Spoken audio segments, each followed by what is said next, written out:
Assalamualaikum warahmatullahi wabarakatuh. Perkenalkan kami dari kelompok 1 akan mempresentasikan mengenai ijtihad dan hukum Islam. Saya Alma Amanatul Salihah, NIM 122. Saya Vivi Savitri, NIM terakhir 116. Saya Indri Absari, NIM 121. Berikut akan dibacakan oleh Vivi Savitri. Yang pertama ada pengertian ijtihad. Ijtihad seakar kata dengan jud, jihad, dan mujahadah yang artinya kesungguhan dan usaha keras.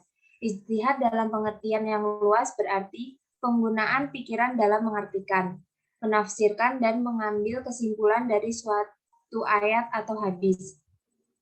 Sedangkan dalam konteks istimba atau penetapan, hukum ijtihad adalah kesungguhan pikiran untuk menentukan suatu hukum yang tidak ditentukan secara eksplisit dalam Al-Quran dan hadis Nabawi. Selanjutnya ada kedudukan ijtihad. Berbeda dengan Al-Quran dan As-Sunnah, ijtihad terkait dengan ketentuannya sebagai berikut. Yang pertama, pada dasarnya yang ditetapkan oleh ijtihad tidak dapat melahirkan keputusan yang mutlak. 2. Sesuatu keputusan yang ditetapkan oleh ijtihad mungkin berlaku bagi seseorang tetapi tidak berlaku bagi orang lain. 3. Ijtihad tidak berlaku dalam urusan penambahan ibadah mahdah atau murni. 4. Keputusan ijtihad tidak boleh bertentangan dengan Al-Quran dan As-Sunnah. Selanjutnya akan dibacakan oleh Alma. Yang berikutnya yaitu ada objek ijtihad.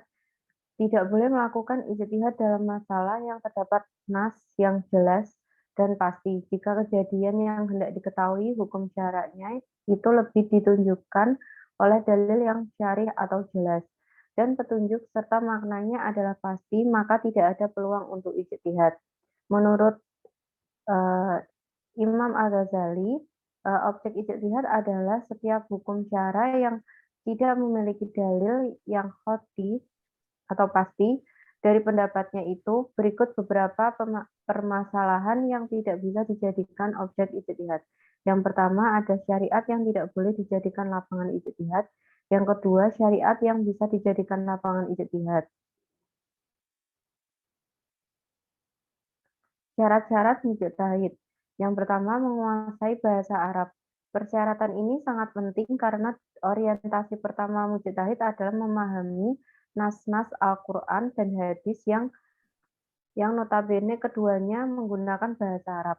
Yang kedua, mengetahui nas-nas Al-Quran, yaitu seseorang mujtahid harus mengetahui hukum-hukum syariah yang terdapat dalam Al-Quran dan ayat-ayat yang menyebutkan hukum-hukum tersebut, serta cara-cara mengambil hukum itu sesuai dari ayatnya. Yang ketiga, mengetahui tentang sunnah. Seorang mujtahid harus mengetahui hukum-hukum syara yang disebutkan oleh sunnah Nabi.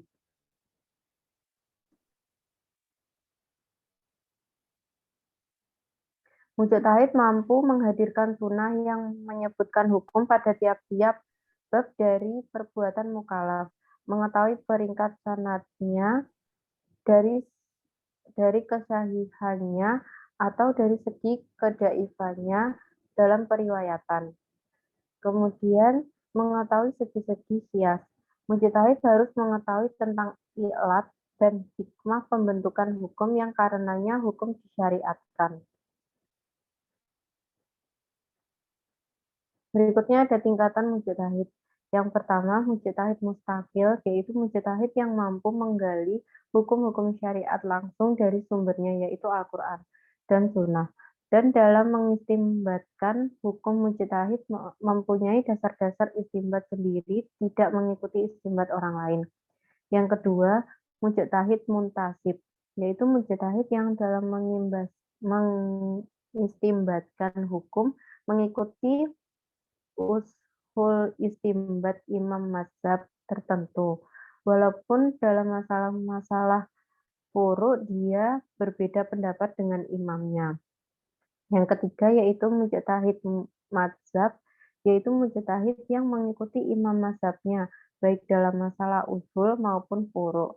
Yang keempat ada mujtahid murajib, yaitu mujtahid yang tidak mengistimbatkan hukum-hukum furu', apalagi hukum asal, akan tetapi dia hanya membandingkan beberapa pendapat mujtahid yang ada untuk kemudian memilih salah satu pendapat yang dipandang paling kuat.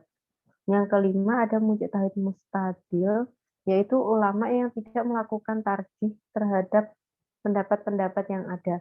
Akan tetapi dia mengemukakan dalil-dalil berbagai pendapat tersebut dan menerangkan mana yang patut diikuti tanpa melakukan tarjih terlebih dahulu.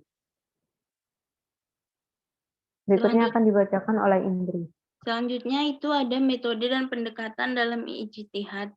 Yang pertama yaitu ada ijma, yaitu kesepakatan seluruh mujtahid dari kaum muslimin pada suatu masa setelah Rasulullah Shallallahu Alaihi Wasallam. Contohnya para imam mazhab tersebut sepakat atas keharaman gosip atau merampas hak orang lain.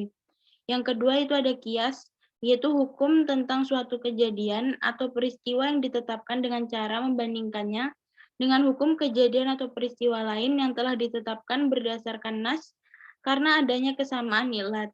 Contohnya penetapan boleh atau tidaknya jagung sebagai alat pembayar zakat fitrah.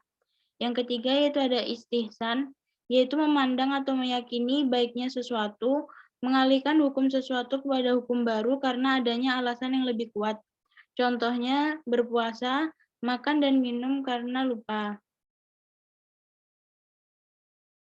Selanjutnya itu ada istislah, yaitu diberlakukannya suatu hukum atas dasar kemaslahatan yang lebih besar dengan mengesampingkan kemudaratan karena tidak adanya dalil yang menganjurkan atau melarangnya. Contohnya itu seperti membuat akte nikah, akte kelahiran, akte kematian, dan lain-lain. Yang kedua yaitu ada istishab, yaitu metode ijtihad yang dilakukan dengan cara menetapkan hukum yang telah ada sebelumnya hingga ada dalil baru yang merubahnya.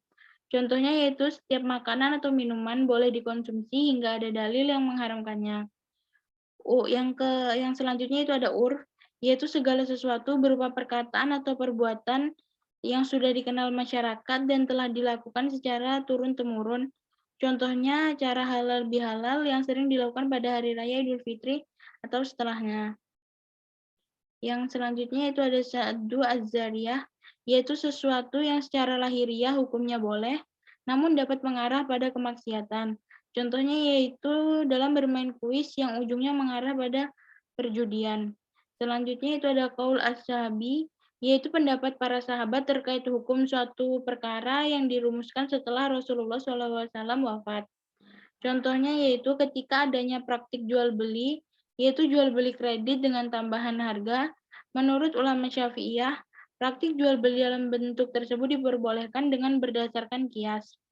Yang selanjutnya yaitu ada syar'u man qablana, yaitu hukum Allah yang mengisyaratkan kepada umat terdahulu yang diturunkan melalui nabi-nabi sebelum Nabi Muhammad SAW.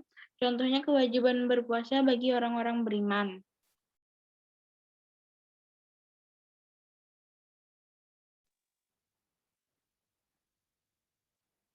Baiklah, sekian dari presentasi kami. Kurang lebihnya mohon maaf. Wassalamualaikum warahmatullahi wabarakatuh.